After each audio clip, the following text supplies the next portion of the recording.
FDC చైర్మన్గా మనం ఎవరో అనుకున్నారో ఛార్జ్ తీసుకోలేదు. మా రిక్వెస్ట్ ఏంటంటే సినిమా వాళ్ళని ఎవరినైనా పెట్టాలి, దాంట్లో ఎవరిని మీరు పెట్టండి, సినిమా వాళ్ళు ఎవరినైనా పెట్టండి, మాకు అభ్యంతరం లేదు. ఇప్పుడు కొంతమంది సీనియర్స్ వ్యక్తులు ఉన్నారు, బసిరెడ్డి గారిని ఉదాహరణకు బసిరెడ్డి గారు ఉన్నారు, ఆయన అప్లై చేసుకున్న ఎక్స్ ప్రెసిడెంట్, ఆయన డిజిటల్ రంగాన్ని తీసుకొచ్చాడు, ఎన్నో చేశాడు. చిన్న సినిమా నిర్మాతలకు కానీ డీజీ కిషన్ సంస్థ పెట్టాడు, బయట 1000 రూపాయలు 1500 రూపాయలు అంటే 250 రూపాయలకే చేశాడు. చిన్న నిర్మాతని కాపాడాడు, చిన్న డిస్ట్రిబ్యూటర్ని కాపాడాడు. డిజిటల్ రంగంలో మొత్తం టోటల్గా ఏ విధంగా వెళ్ళాలో మన డీజీ కిషన్ సంస్థ తీసుకొచ్చాడు. ఒక మొత్తం టోటల్గా ఇంకేమంటారంటే మా డీజీలో ఎన్నో ఉన్నాయి. ఇక అంటే మామూలుగా ఆయన చేసే కార్యక్రమాల్లో ప్రతిదీ కూడా ఒక కొత్త రకం తీసుకుని వచ్చి ఇండస్ట్రీకి చూపించాడు.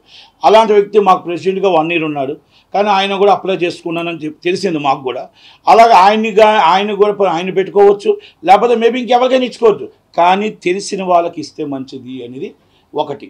ఇలా ఇప్పుడు ఛాంబర్ వారిని కానీ అందరినీ కూడా అడిగారు, గవర్నమెంట్ కూడా మీరు ఎవరు రికమెండ్ చేయమంటారు, మనం కూడా తెలిసిన వాళ్ళు రికమెండ్ చేస్తే బాగుంటుంది అనేది మా ఉద్దేశం. ఛాంబర్ జాయింట్ సెక్రటరీగా కౌన్సిల్ జాయింట్ సెక్రటరీగా ఈసీ మెంబర్గా మేము రిక్వెస్ట్ చేస్తున్నాం. ఇది ఒకటి. రెండోది, ఇంకా మూడోది వెళ్ళిపోతుంటే డ్రగ్స్ మాఫియా సినిమా ఫీల్డ్కి ఎందుకు అంటుకుంటుంది? ఈ మొత్తం టోటల్గా ఈ ఎంటైర్ ఈ భూ కుంభకోణాలు, చిత్రపూర్ కాలనీ కుంభకోణాలు అసలు ఎక్కడికి వెళ్ళిపోతుంది? ఇది ఈరోజు ఘటన కాదు, ఇది అలాగే డ్రగ్స్ మాఫియా ఈరోజు ఘటన కాదు. ఇది గత 10 సంవత్సరాల నుంచి మమ్మల్ని భయపిస్తున్నారు, బెదిరిస్తున్నారు. ఇది ఎవరి వైఫల్యం? ఇది తెలియాలి. ఎందుకంటే సినిమా ఇండస్ట్రీలో ప్రతి వాళ్ళు బయటికి వెళ్తుంటే సినిమా ఇండస్ట్రీ అంటుంటే పలానా డ్రగ్స్లో ఉన్నారా, ఇలా చాలా చీప్గా చూసే పరిస్థితికి వచ్చింది. సినిమా ఇండస్ట్రీలో ఆడపిల్లలను కూడా చాలా చీప్గా చూసుకునే పరిస్థితికి వచ్చింది. సినిమా ఇండస్ట్రీలో ఉన్న వాళ్ళు అందరూ ఇలాంటి వాళ్ళు ఎవరో కాదు. ఇక్కడ ఎవరో ఒకరు చేసిన తప్పుకు 99 మందిని అనడం తప్పు. చేసినది డైరెక్ట్గా పోలీసులు ఫోటో పెట్టారు, సాక్ష్యాధారాలు చూపించారు. మీకు ధైర్యం ఉంటే తీసుకెళ్ళి అరెస్ట్ చేయండి, 2 సార్లు 3 సార్లు అయితే పీడీ యాక్ట్ లోనే వేసేయండి. రెండోది, డ్రగ్స్ తీసుకున్నారా లేదా అనేది ఆమె నిర్ణయం. ఇంకా ఎవరెవరు తీసుకున్నారు ఇండస్ట్రీ మొత్తం ఛానల్ అన్నీ కూడా ఇండస్ట్రీ మొత్తం చూపిస్తున్నాయి. ఇది తప్పు. సినిమా ఇండస్ట్రీలో మనం మా అసోసియేషన్ సీరియస్గా తీసుకోవాలా. ఎందుకంటే ఒక ఆర్టిస్ట్ మీద వచ్చింది, నిజమైతే ఆమె మీద యాక్షన్ తీసుకోండి, అబద్ధం అయితే ఎవరైతే దీని మీద అబండాలు వేశారో వాళ్ళ మీద యాక్షన్ తీసుకోండి. వెరీ సీరియస్లీ మీరు డైరెక్ట్గా ఛాంబర్ కంప్లైంట్ ఇవ్వండి, chamber immediately south Indian chamber complaint ఇస్తుంది, south Indian chamber immediately Karnataka chamber complaint ఇస్తుంది.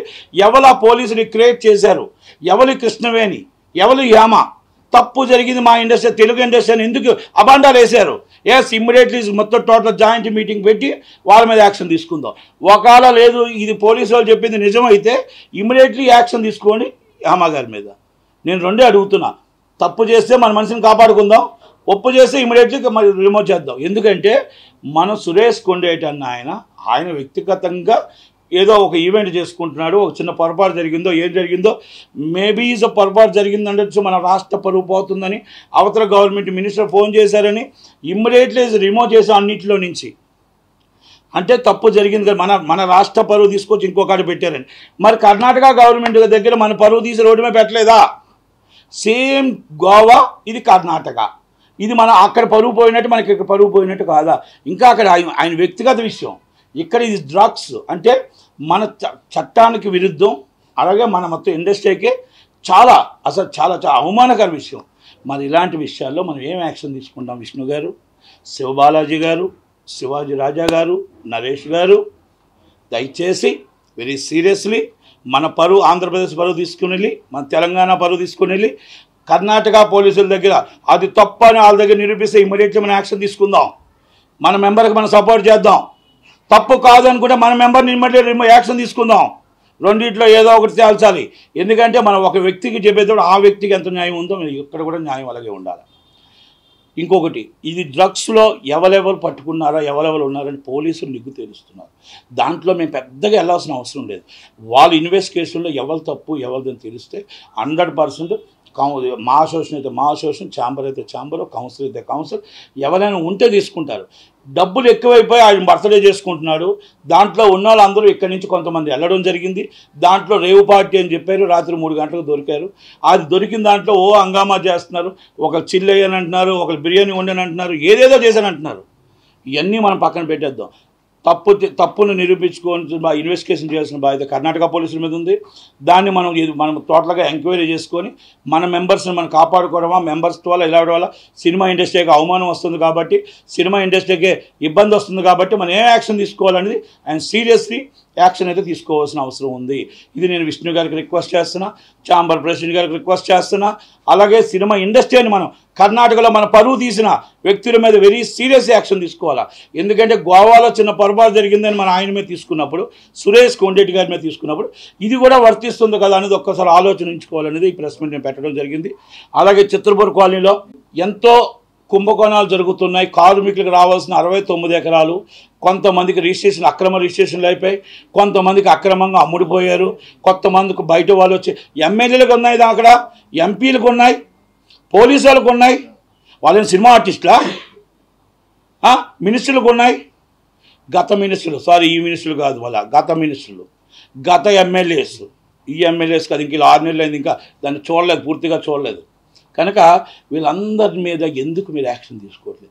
పర్మిషన్లని కోట్ల దండిన వీళ్ళందరి మీద ఎందుకు యాక్షన్ తీసుకోవట్లే? కేసీఆర్ గారు సైలెంట్గా ఎందుకు ఉంటున్నాడు? ఈ చిత్రపూర్ కాలనీని సృష్టించింది రాజశేఖర రెడ్డి గారు, విజయభాస్కర్ రెడ్డి గారు. దాచుకున్నది కేసీఆర్ ఫ్యామిలీ కాదా? ఇది అబద్ధమా నిజమా? అబద్ధం అయితే 5 నిమిషాల్లో నేను మొత్తం నేను నిరూపిస్తే ఎవరో సార్ డిబేట్కి. శ్రీనివాస్ యాదవ్ గారికి అన్నీ తెలుసు, ఆలోపన అనిల్ గారికి అన్నీ తెలుసు, చచ్చిపోయిన కొమరం వెంకటేష్ గారికి తెలుసు. ఎన్ని వందల కోట్లు క్యాష్ విత్డ్రాల్ చేశారు, ఎన్ని వందల కోట్లు ఎంతమంది కార్మికులకు అన్యాయం చేశారు. కృష్ణానగర్లో ఉంటున్న వాళ్ళందరూ అక్కడ ఉండవలసిన కృష్ణానగర్లో ఎందుకు ఉంటున్నారు? మీరు బ్లాక్లో ఫ్లాట్లు ఎందుకు అమ్ముతున్నారు? మీరు ఎవరికో తీసుకొని దారాదత్తం చేయడం రిజిస్ట్రేషన్లు ఎందుకు చేశారు? ఇలాంటివన్నీ మనం అడగటానికైనా మనకు ఒక ఎఫ్డీసీ చైర్మన్ కావాలి, ఎఫ్డీసీ వాళ్ళది కావాలి, గవర్నమెంట్తో మనకి మాట్లాడటానికి కావాలి. డైరెక్ట్ లింక్ టు లింక్ అని చైర్మన్ సీఎం గారికి ఉండదు, సీఎం గారికి మనకి ఉండదు. మనం ఒక్కసారి ఆ ఎఫ్డీసీ చైర్మన్ని మనం ఎన్నుకోవాలి. అవి ఎన్నుకోవాలంటే మీ ఛాంబర్ కానీ, కౌన్సిల్ కానీ, అలాగే గవర్నమెంట్ కానీ మా సినిమాకి తెలిసిన వాళ్ళని, మీతో అనుబంధం ఉన్న వాళ్ళని ఎన్నుకుంటే బాగుంటుంది. మా రిక్వెస్ట్ మళ్ళా చెప్తున్నాం, బసిరెడ్డి గారు అన్నయ్య is a very hard worker కాబట్టి అటు ఇటు కూడా 24 hours కష్టపడగలిగి నిలబడగలిగి వర్క్ చేసే వ్యక్తి ఉన్నాడు కాబట్టి దాన్ని రికమెండ్ చేస్తున్నాం. ఆయన కాకపోతే ఇంకొకరికి ఇవ్వండి, సినిమా వాళ్ళకి మాత్రం ఇవ్వండి అనేది మా రిక్వెస్ట్. కనుక దయచేసి ఈ కుంభకోణాలన్నీ కూడా ముందు రేవంత్ రెడ్డి గారు వెలికి తీయాలి.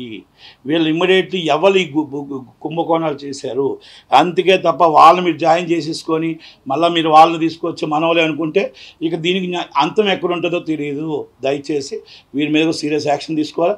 డ్రగ్స్ మీద కూడా ఇది ఎలా జరిగింది, ఏం జరిగిందని మన తెలంగాణ పోలీసులు కూడా కర్ణాటక పోలీసుల మీద ఆరా తీసి ఎక్కడ ఏం జరిగింది, ఏంది ఫేక్ న్యూసా, నిజం న్యూసా, నిజంగా వీళ్ళు చెప్తుంది అబద్ధమా, వాళ్ళు చెప్తుంది అబద్ధమా, కావాలని మొత్తం తెలుగు వాళ్ళందరినీ ఇరికిచ్చారా, కావాలని కర్ణాటక వాళ్ళని తప్పించారా, ఇరికిచ్చి పాప అమాయకులైన తెలుగు వాళ్ళందరినీ ఒక ఫ్లైట్లో తీసుకెళ్ళి అక్కడ పడేసి ఆ కేసు ఏమైనా వీడియోలు తీసి బయటకు వదిలేరా, ఇవన్నీ కూడా అనుమానాస్పదంగా ఉన్నాయి.